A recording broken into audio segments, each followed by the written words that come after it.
안녕하세요, 데이브입니다. 안녕하세요, 샘입니다. 오늘 영상 영어로 진행하겠습니다. In English. So, I've known you for about 6-7 years now. It's been a while. And you've known me since, I guess, almost the beginning of my YouTube career. And a lot of things have happened in the 6-7 years we've known each other. Even you, in the position of your career, is a lot different than when I first met you. Even if we go back 6-7 years ago, when I first met you, you were still doing 진짜 사나이.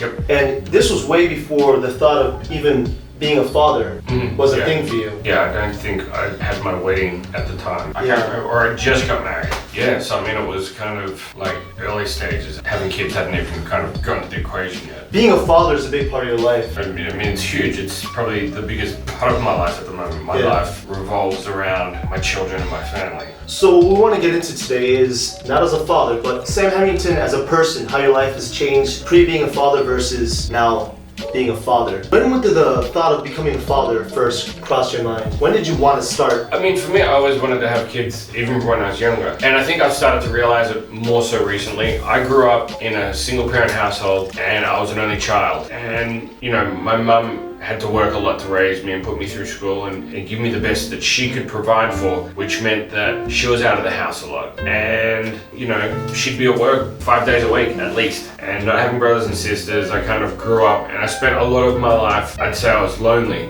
when I was growing up. And it's something that's kind of dawned on me more so recently, and for me, I want to have a big family. I want to have that family because I never had it. So it's things like birthdays and Christmas and big celebrations and being able to sit down at a table with 4 or 5 people, and that's one family. You know, you watch Hollywood films and they've got all the family there and Christmas Day, and it's this big event. For me, it was never like that growing up. So I guess that's probably my biggest regret growing up, is not having experienced that. Now having kids, that's become a big part of my life, is trying to have a big family and just have that really strong family bond. Oh man, so I didn't even know that about you, to be honest, that a big part of what you lacked as a kid was having the whole family atmosphere, because I had a brother and I had mom and dad there for me. So, you know, Christmas and Thanksgiving were a thing for us. I mean, I'd say only in the last 6 months for me, is it's something I've really realized, is that I was lonely as a kid, and I kind of went through an experience recently where I could appreciate that was something I felt, and I didn't realize. I think I pushed it down and down and down. It was something I didn't want to think about, and now it's something I've come to terms with, and I've even spoken about it with my mother, and you know, I think it's strengthened our relationship, being open about feelings. And you know, I understand she had to provide for me, and she got divorced from my father, and she wasn't very financially secure. We weren't rich growing up, and she had to work to get there. But I think when you grow up, and growing up being around other kids who come from single parent households or parents who had been divorced, we grew up, and one thing we always talked about is when we get married, we want to make sure we're not going to put our children through the same experience that we went through. And I think that's the same for everyone. Everyone has things growing up that they didn't appreciate, or things that didn't work out for them, and they're like, I'm going to change that in my life. That's really deep, man. That's really sweet. I didn't know that was a big desire for you, having a family, to be able to experience that whole, you know, family lifestyle. You know, it's the devil you know, the devil you don't know, I guess. You know, grass is always greener on the other side. Exactly. So, you know, it looks great on television, it looks great on film, and in your head you're like, yeah, that's great. But the process of having a big family is definitely not easy. You know, there's a lot of effort, physically, mentally, financially, that goes into that. You know, you have to dedicate a lot to be able to say, this is what I'm going to do. I think the financial burden is things that people mainly focus on. It's not cheap having children anymore. Yeah, absolutely not. I mean, even feeding myself is expensive enough. I can't imagine, you know, having to put food on the table for 2-3 people, you know? Well, not only that, but I mean, just the whole focus changes. I guess that's what you kind of talked about in the opening, is prior to having children, after having children. Prior to having children, my responsibilities were like minimal at best. If I want to go out and drink on Friday night and drink until 6 o'clock in the morning and then wake up at 2 o'clock the next afternoon, sure, why not? Because I only have to worry about myself. Yeah. When you have kids, you know that they're waking up in the morning and they rely on someone to feed them, and then they need to change nappies and they need to have fun, they want to do something. So your focus changes completely. Even for me playing video games, like I had to take my PlayStation console out of the lounge room. I didn't get the opportunity to play it when the kids are awake anyway. I love playing video games, I love reading books, but it's definitely become diminished. It's not what it used to be, because at least I wait for the kids to go to sleep and then think about opening a book or or whatnot. The Sam Hammington as a friend for me 5-6 years ago was, yo, let's play PlayStation. Well, what do we used to play? Division? Yeah, you used to get on Division. Division, You know, or play we PUBG. play or, PUBG. or even, let's go and get a drink. Exactly, random Let's nights. go to the bar. What are you up to? Let's go get a drink. I mean, we used to drink till we were, Yeah, we were it drinks relatively. till the early morning. That was the friend that I had Yeah. 4 or 5 years ago, And now, even me, as being someone who's your friend, I'm a little bit more, I guess, careful to ask you what you want to do, Like, I know I just can't hit you up at 9 p.m. and be like, yo, let's play some games. Because, you might have to, put the kids to bed. And sometimes you'd be like, I can play after I put the kids to bed, Yeah. I think that's one of the difficult things about this position is it works both ways. I'm not as social as I used to be because the kids come first, but then people are also like, because you've got kids now. It's an uncomfortable situation. Because of having children, it just seems like people are like, I don't know if I should reach out to him, or I don't know if he's going to be busy with the kids. You kind of feel like you've lost your own position in society because everything is so focused on the children.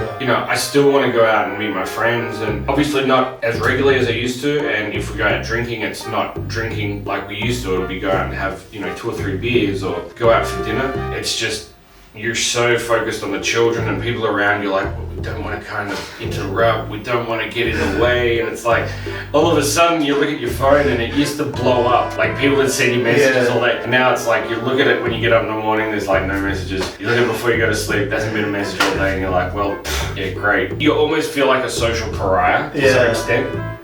I think because they're younger, more so. Obviously, when they get older and start going to school, you get a lot more free time. Yeah. But even for me, it's like, I want to go and hit some golf balls. And it's like, if you got 2 kids at home, and I say to my wife, I'm like, I'm going to go and hit golf balls for an hour. I feel like a real bad guy because she's like, no, I've got to look after the 2 kids. Yeah. So it just really limits your lifestyle, especially at this young of an age. Even how you're saying, even if people don't realize they're doing it, their outlook on you might be different. I remember one time I got, 삐졌어, drunk, because like you didn't hit me up for drinks or something, and that's something I would never do now. The same as a friend, I'm like, man, why is this guy calling me? I want to drink too, But now I wouldn't get mad at you for that because I know, Yeah. Remember, we used to get little arguments and stuff. We used to have our little spats. Yeah, we used to have spats, and that's something I would never do now. But it's also changed for me, like, if I ring people up now, with children, you don't planning like 2 weeks ahead, you're like, let's do this on this day. Yeah. It's kind of a random thing. If the kids go to bed early tonight, it's like, okay, I'll ring someone up and they're like, I've already got plans. So what happens is you end up, and more often than not, I've been finding myself at home watching a movie, drinking by myself. And at times you kind of like, this is really depressing.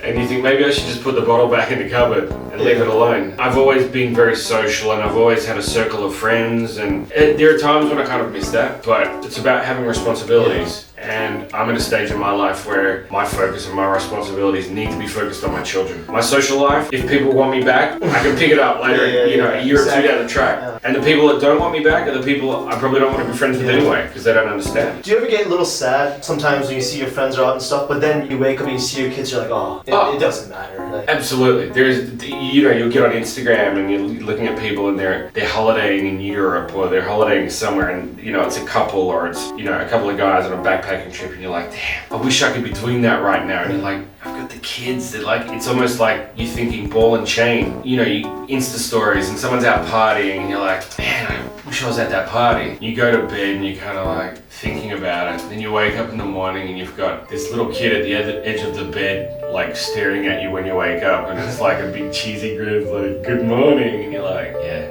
I don't need the parties. I don't need the travel. None of it. yeah. And it's silly things like the other day I was lying in bed and William woke up and I'm hearing this noise and I'm like, what is he doing? Like shuffling around, and I turned down and looked at the side of the bed, but I had to turn the light on because I had to get a video of it on my camera. He's got his blankie and he's completely covered and he's crawling across the floor. I don't know if he thinks he's like a commando or a ninja, and he gets to the door and his hand's like, he can't see what's going on. Yeah. And then he's had to pull it off to find the door handle, and I've just sat there, I've just started laughing. I'm like, it's just dumb things like this, it's just like, wow, that's too cool. And that's what being a parent is. It's those small things that you have to be there to experience. It's seeing them going from not being able to sit up to sitting up to crawling to walking to running to jumping, first words. With my job, I'm not at home as often as I'd like to be, and there's times when you miss those things. Yeah. Luckily I haven't missed first words, but first steps and things like that, and it's like, shit, but that's work. And even if I'm not with the kids, knowing that I'm under the same roof with them makes me feel a lot more at ease. I want kids. Alright, so Sam Hammington as an entertainer. Obviously, now that you're like, you're doing Superman versus you were doing, back in the day when you first blew up with 신천사나이 and you had 마녀사냥 and all that stuff. Do you feel as an entertainer, as a TV personality, you've changed a lot as well in terms of work and stuff? I think for me, I've probably become a lot more, I don't know if reserved is the right term. I'm thinking about things more. Okay. Previously, it was more just go with the flow, and now it's like you have to think about what you're going to say and what you're going to do. And I don't know if that's the right thing. The other thing that I find is, and it could just be a mental thing, I think that's holding me back is with children, my life is focused to being a father, as opposed to going out and experience this, that, and everything else. Everything revolves around my children now. Okay. So any episodes or any stories I have are about fatherhood, more often than not, as opposed to, so I'm not going to have the story of going out to a bar and meeting someone and something funny happened. Yeah. I'm not going to have the story of, going to America, traveling by myself and meeting this person and doing that and doing this. Which, I guess, when you work in an industry that's based on humor, a lot of it's about episodes and experiences you've had personally that you draw from. And when they become somewhat limited, you kind of get in your head a bit and you're like, damn, I need to go out and do something reckless to be able to have a really good story to come back and tell people. But then you're like, if I do something reckless, am I potentially putting my life on the line? Yeah. Am I potentially going to injure myself? I've got kids that I need to be thinking about. So do you think a lot more about your health as well? Oh, absolutely. When I'm not working, one of my routines is going on hospital tours. So you go to the traditional Korean doctor, you go to or I go to a chiropractor, I go to just the general physician, and even ear, nose and throat specialists. When I go to hospital, it's not when I'm sick, it's when I feel like I'm about to get sick or prior to getting sick. I don't want to get sick. I want to try and knock it in the butt before I get sick. Okay. If you're sick and in bed for 2 or 3 days, there's nothing you can do for your kids. I gotta work, I gotta put food on the table. So it's about maintaining that, but also, I have to think about longevity. We had William, I think I was 40 when I had William. So you gotta think 20 years is kind of a safe age to get them out of the house. Yeah. 59, 60. So I've got to work until that age to make sure that my kids are provided for, and then think about my later life after that. So you have to consider your health. I can imagine. So it's about eating, good things, making sure you've got the supplements, making sure that your body is always in a line, when in check. And if something's out of whack, it's like, as soon as I get time, I'm going to the hospital. So I don't know if you recall, a couple of months back, me, you, your wife, and William, Bentley was with his grandmother. Yeah. We went out to get dinner together, and no matter how you put it, your sons are huge celebrities now. Everyone knows who they are. And I remember we were just walking out. It was like a dinner date, everyone together, Yep. And usually when it was just us two, people, it was Sam, but it's just a quick, 1-2 thing. But I remember, people started gathering around to take pictures of William, and he was smiling at first, but after a while he looked a little stressed about it, And to be so famous at such a young age can definitely affect, the way somebody grows up. What are the main concerns for your son's, entertainment future? Does it ever concern you how big your kids are getting? Not in terms of how big they're getting. I'm just concerned about how it's going to affect them personally. In what way? Their quality of life. If you get to a stage and they're not happy, that's when you have to think about, is this the right thing to be doing anymore? We put certain things in places, like we don't let our kids watch the TV show at all. I don't want them to know that they're on television. Oh, okay. And so maybe that's why William finds it weird that so many people know his name and so many people want to take photos of him. But he's put himself in a position now where if he doesn't want to take a photo, he's not going to take a photo. Okay. And he'll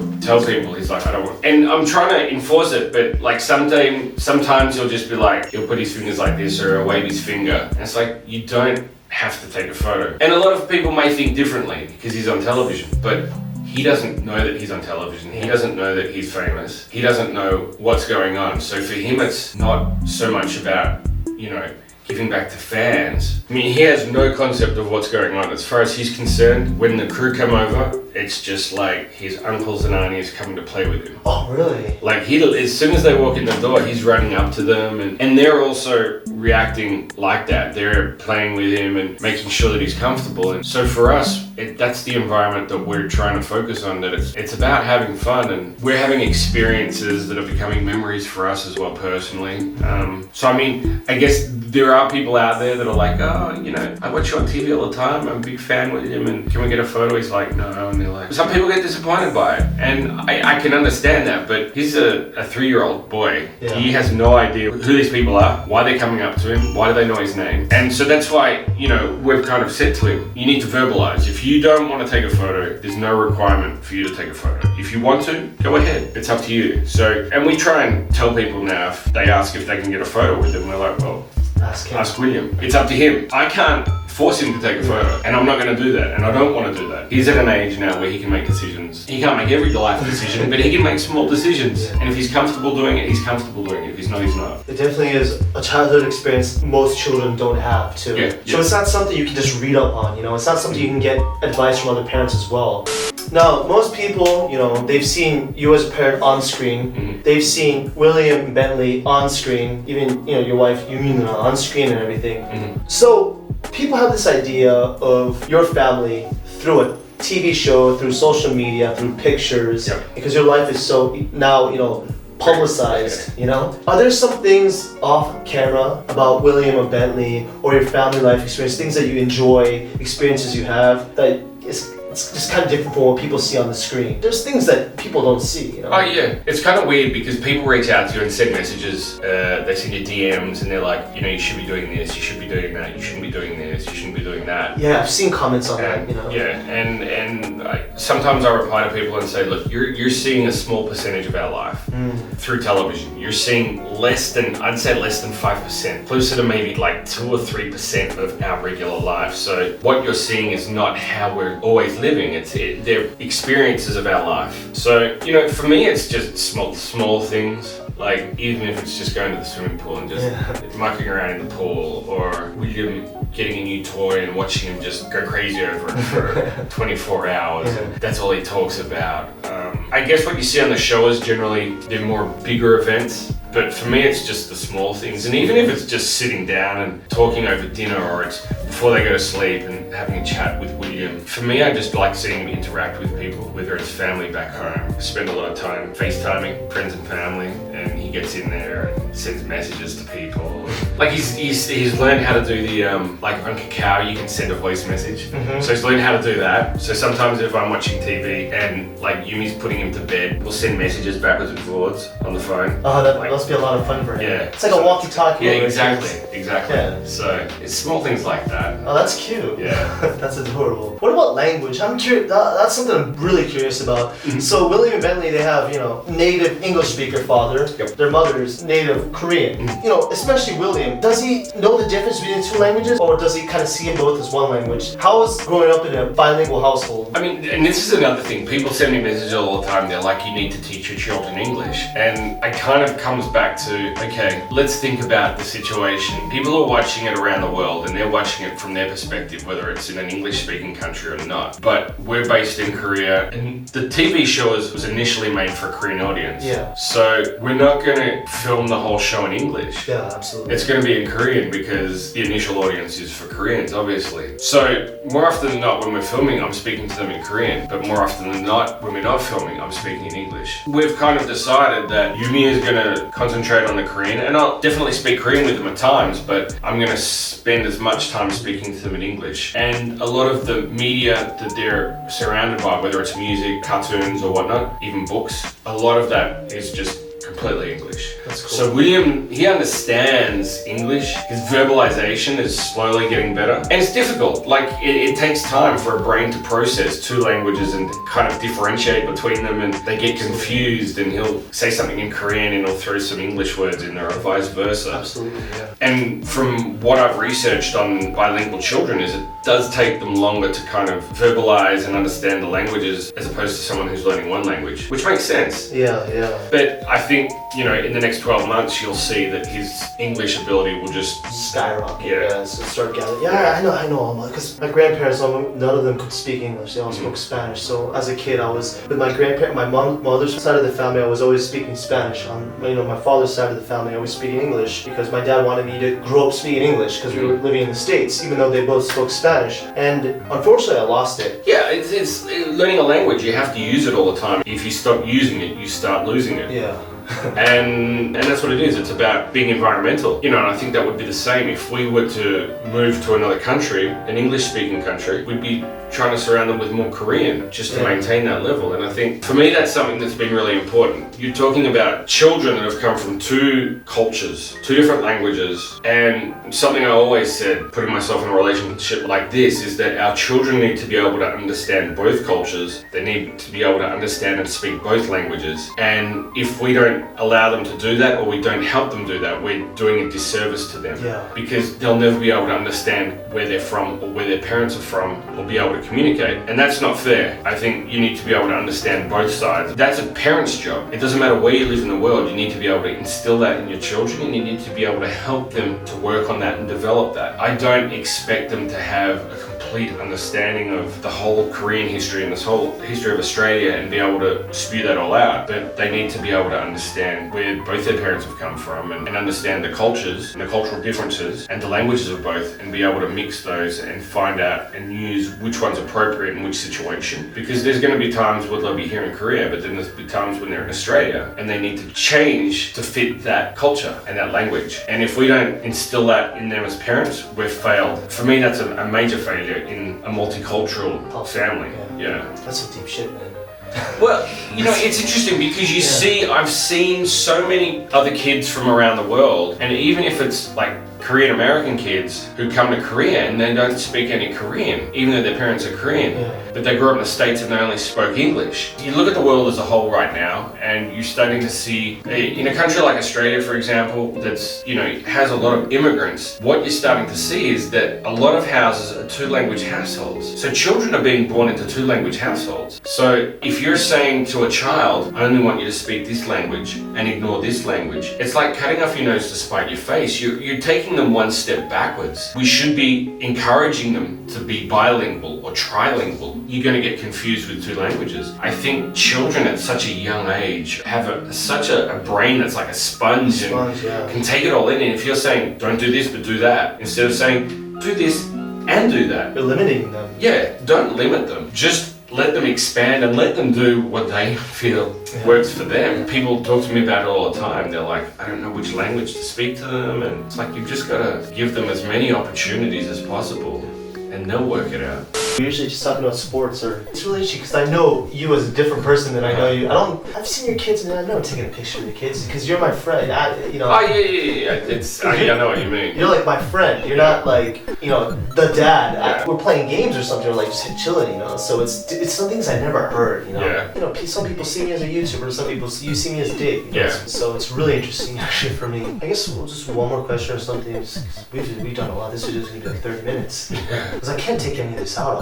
At this point, William's personality, you know, it's out there. You know him as a person, you know. But Bentley is still kind of a baby. He's a lot younger, not a lot younger, but he's younger than William, you know. How is Bentley developing personality-wise in contrast to William? How are they different? Like, I think they're completely different. William's more of a talker. Bentley's more physical. So we call it, he's like the rhinoceros. He just straight ahead. He doesn't turn left or right or go backwards. Okay. And I think what you're going to see as they get older is Bentley's going to be a lot more physical, and he's going to solve his problems physically. William's going to solve them more verbally. William's a lot more sensitive, and he thinks a lot more, but I also think he's also a little bit more flexible. Like, I think Bentley's going to be a little bit, it's either A or B, whereas William's like, it'll be A, B, C, D, or maybe even Z. He thinks outside of the box a bit more. It's going to be interesting to see how they develop. I think Ben is kind of becoming a little bit more timid maybe, and William's actually getting a lot more courageous and being able to do things that he didn't do before. Maybe that's just developmental stages. is it fun to see these differences? Absolutely. I think Bentley has this physical prowess that William didn't have at that age. Okay. So, like, comparably, it's kind of like Bentley could almost be, he'd be a lot more athletic. Okay. But then I think William is more kind of focused on the artistic side of things. Okay. I guess it's kind of a left brain, right brain differential. Yeah. It's interesting because two different personalities and looking at them as they were babies, and Ben is a lot more vocal when he's uncomfortable, whereas I think William he sucked it up a lot more and he was just kind of like, you know what, I'll soldier on. Oh, okay. Whereas Ben's just kind of like, if I'm angry or I'm upset, I'm going to let you know. Yeah. So it's definitely interesting because they are so different. So different. And that's one of the things about having children. I won't say it's an addiction, but it's like I can understand why people have so many children. And that was the other thing for us, having a second child. You're like, I wonder what, if we have another child, I wonder what they'll be like. And then you've got two and you're like, they're so different. I wonder what, if we had a third child, what our third child would be like. Yeah. They grow up so quickly, it's like you forget about those early stages of life because you've passed it already. Yeah. And they're the moments like where you get so attached and it's like they're just this little thing in your arms and all of a sudden they're like, you know, you've got to carry them over your shoulder. They're so big. You know, you miss those things. When they get older, I wonder to like even their 20s and 30s, I wonder if they'll go back and look at, for example, even this video, you know, even like, you know, the old TV shows. I wonder what they'll think of that. And that's kind of scary at the same time, but I've got every episode of the TV show I've ever been on. Like that's one of my things with the producers. I said, you need to give me a copy of every. So you can document everything. Yeah, so I've got it on a hard drive. You know, every 4 or 5 weeks they send me a bunch of files and straight off the computer. And that's something that I'll cherish for the rest of my life. Cool. Even now when you look back and you're like, you know, 12 months ago and you're like, wow, that was William 12 months ago. Oh my God, he was so cute. You know, look at what he said. And to be able to show them later in life, you know, maybe not when they're 14, 15 or 16 because they're going through puberty. Yeah. But when they get to 20 or maybe even older and say, look, you know, here's some memories of when you were growing up. Are you scared of their puberty? I am and I'm not. I was but that's the thing. Yeah. You know, I was saying to someone the other day, they're looking at their children and they're like, wow, you know, I want to stop them from doing that. But then you're like, yeah, but I did that when I was a kid. Yeah. What it allows you to do is become a lot more understanding of your parents. Yeah, absolutely. Because you're like, I was such a bastard. I put my mum through all of that. Yeah. And you're like, I'm going through it now. You don't get angry at your children. You become more apologetic for putting your parents through that. Yeah. Because you understand, you're in the situation, you understand what you've done to your parents. And at that age, you didn't understand why is my mom telling me, why are they being like this? Why is she getting on my case? And then you're like, it all just fits in place and you're like, oh my God, it all makes sense. Yeah. It's scary. I mean, it's the next chapter in life and you develop so much as a person. Mom, Dad, I'm sorry, I love you. It's true, it's so true. Thank you so much for putting up with me. You go back and apologize for your misdeeds it definitely helps you to develop as a human. Yeah, just empathy in general. I think people need empathy. Completely. Everyone needs to be more empathetic. Yeah. And I'm saying I need to be more empathetic as well. I think it's something we can all work on. On that note, you're hot right now, aren't you? I'm a little sweaty. That's alright. On that note though, one last big piece of advice for anybody who's an upcoming parent. There is no wrong or right with raising a child. There's no answer. You can buy a book and they'll say do this, do that, do this. It's different for each child. So don't get frustrated, don't get upset if things aren't going the way someone told you to do it or the book told you to do it or something you saw on the internet told you to do it. You just find your own methodology of doing it and what works for you and what works for your child. The internet can be a dangerous place to get information. There's a lot of different opinions out there and like there's not one set way to raise a child. The other thing I want to say is, and this is from personal experience, if you keep waiting until you're in a better financial situation to have children, chances are you're going to get too old. And I think if we didn't have that in the back of our head, if we'd have said, look, let's just have kids and then worry about it. What happens when you become a parent? You become responsible overnight. There's obviously a lot of responsibility and there's a lot of weight on the shoulders, but you work it out. If it means I sleep 4 or 5 hours less a night, I'm going to sleep 4 or 5 hours less a night to raise my children and make sure that they're in the right place they need to be. If you worry about being in a financially secure position, you're never going to get there. You're always going to be like, oh, I still don't have enough money. I still don't feel comfortable enough. And that's going to hold you back. So you just have to work out what it is that you want. And if you really want to have children, you're better off doing it sooner rather than later. The older you get, the more difficult it gets. Picking up children and chasing after them in your 40s is nowhere near the same as doing it in your 30s. Or in your 20s. Believe you me, it gets a lot harder and your body doesn't it doesn't code well.